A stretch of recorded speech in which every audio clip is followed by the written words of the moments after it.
David Lynch taught me about reality.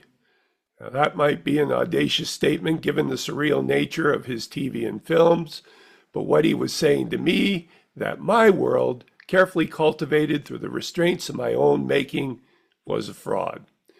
The truth was in the motivations of his characters, their vulnerabilities and desires, their fears and mistakes as a consequence of living. Of his 109 listed directorial credits, I've seen the big titles. I was a Twin Peaks cultist during the improbable, in the context of now, 1990s ABC TV first run. It just wasn't must-see, it was a religion. The messages, the symbolism, the humanity of the series all touched the part of my media-loving soul like no other event.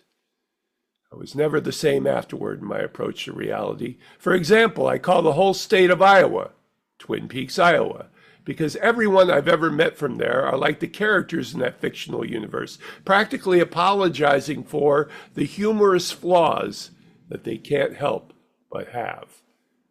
But I digress. David Lynch's films, just through their titles, speak to our truth. Blue Velvet, Wild at Heart, Fire Walk with Me, Lost Highway. In few words of expressions we understand, and then we get to watch the resultant films and become transfixed further into the universe of one person's mind that dissects for us the nuances of life and human participation in that life. I met him once, a handshake session at Maharishi International University in Fairfield, Iowa. Yep, believe it or not, I attended a symposium he was leading. He was a proponent and practitioner of transcendental meditation. Broke through the line afterward of well-wishers to get that magic handshake in Twin Peaks, Iowa. I probably stammered out some fanboy rhetoric that made no sense, but I surmised that he knew.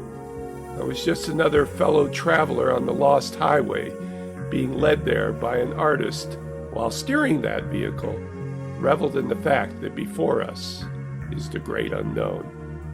And isn't that awesome? David Lynch, 1946 to 2025, Into the Great Unknown.